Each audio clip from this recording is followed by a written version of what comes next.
The air in Los Angeles in January 1947 was thick with the scent of possibility and the residue of shattered dreams. Post-war optimism was a fragile veneer, a glittering mirage reflecting off the chrome of new cars and the shimmering gowns of aspiring starlets. But beneath this thin facade, a darkness stirred, a primal undercurrent of ambition, desperation, and untold secrets. Even in a city accustomed to the grotesque theatricals of Hollywood, nothing, absolutely nothing, could have prepared it for the discovery of Elizabeth Short. She was found on January 15th, a macabre tableau meticulously arranged in a vacant lot in Leimert Park. Her body, drained of blood, was bisected at the waist, each half positioned a foot apart, as if by some perverse artist. Her internal organs, removed with surgical precision, were carefully cleaned and replaced within her torso. But it was her face that truly horrified. A Glasgow smile, cut from the corners of her mouth to her ears, stretched her features into a permanent, chilling rictus, a silent scream frozen in time. She was 22 years old, beautiful in life, and in death, a grotesque masterpiece of horror. They called her the Black Dahlia. The name, born of tabloid sensationalism, clung to her like a shroud, far more enduring than her given name. It was a morbid nod to the film, The Blue Dahlia, released the previous year, and her own rumored preference for black clothing. But the moniker also carried a certain, almost gothic, romance that belied the unspeakable brutality of her end. Who was Elizabeth Short, the aspiring actress, the young woman from Medford, Massachusetts, who dared to chase a dream in a city that would ultimately devour her whole? She had drifted through various towns, working odd jobs, always drawn by the magnetic pull of Hollywood, where beauty was a currency and fame a fleeting promise. She was known to frequent the bars and diners of downtown LA, a transient, often penniless figure, yet one who possessed an undeniable allure. Her past was as fragmented as her future was short-lived, a string of broken engagements and unfulfilled hopes. The Los Angeles Police Department, initially brimming with the bravado of seasoned detectives, was quickly swallowed by the sheer enormity and baffling nature of the case. Suspects materialized and vanished like smoke, each one a fleeting shadow in the ever-expanding darkness. There was the Army Air Force Sergeant, Robert Manley, who claimed to have dropped her off near the vacant lot, his story riddled with inconsistencies. There was Mark Hansen, a wealthy, older nightclub owner with a penchant for young women and a sinister reputation. Dr. George Hodel, a brilliant but eccentric physician with connections to the art world and a house famously linked to disturbing parties, emerged as a strong, albeit circumstantial, suspect. Even a mortician, deeply disturbed by the precise anatomical cuts, found himself under scrutiny.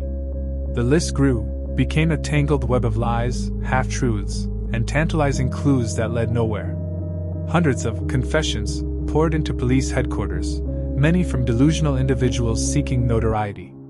The press, a ravenous beast, feasted on every gruesome detail, turning Elizabeth Short into a cautionary tale, a symbol of Hollywood's dark underbelly, a warning to any young woman foolish enough to chase a dream in a city that could devour you whole. The sheer volume of false leads, combined with internal departmental politics and a lack of forensic technology that we take for granted today, crippled the investigation.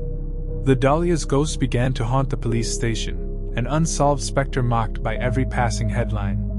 But the true eeriness of the Black Dahlia case wasn't just in the brutality of the murder or the baffling lack of an arrest. It was in the way the killer himself entered the narrative, a chillingly active participant long after the crime. He toyed with the police, sending taunting letters, meticulously cut from newspapers, sometimes containing Elizabeth's personal effects. A social security card, a birth certificate, a small address book with pages ripped out. Each communication was a fresh wound, a chilling reminder of his proximity, his audacity. The letters weren't just about terror, they were about control, a perverse act of performance, a silent boast. He enjoyed the chase, the fear he instilled, the way he held an entire city in his grip. One infamous letter, crafted from magazine clippings, stated, "Hereafter, I will communicate with you when I please after today. The Dahlia will be avenged." He even sent a package containing her driver's license, social security card, and a picture, along with the tantalizing offer to turn myself in on January 29th at 10 a.m. at the Biltmore Hotel. The police staked out the hotel, but he never appeared, further cementing his mastery of the psychological game. The psychological warfare was as brutal as the physical act. The killer understood the power of fear and the pervasive reach of the media. He orchestrated a grand, horrific theater, with Elizabeth Short as his unwilling star and the city of Los Angeles as his captive audience. Years turned into decades. The case files grew thicker, yellowed with age, but the definitive answer remained elusive. The detectives who worked the case retired, their faces etched with the ghosts of unanswered questions. The vacant lot where Elizabeth's body was found was eventually built over, replaced by homes and manicured lawns, erasing the physical scar, but not the memory.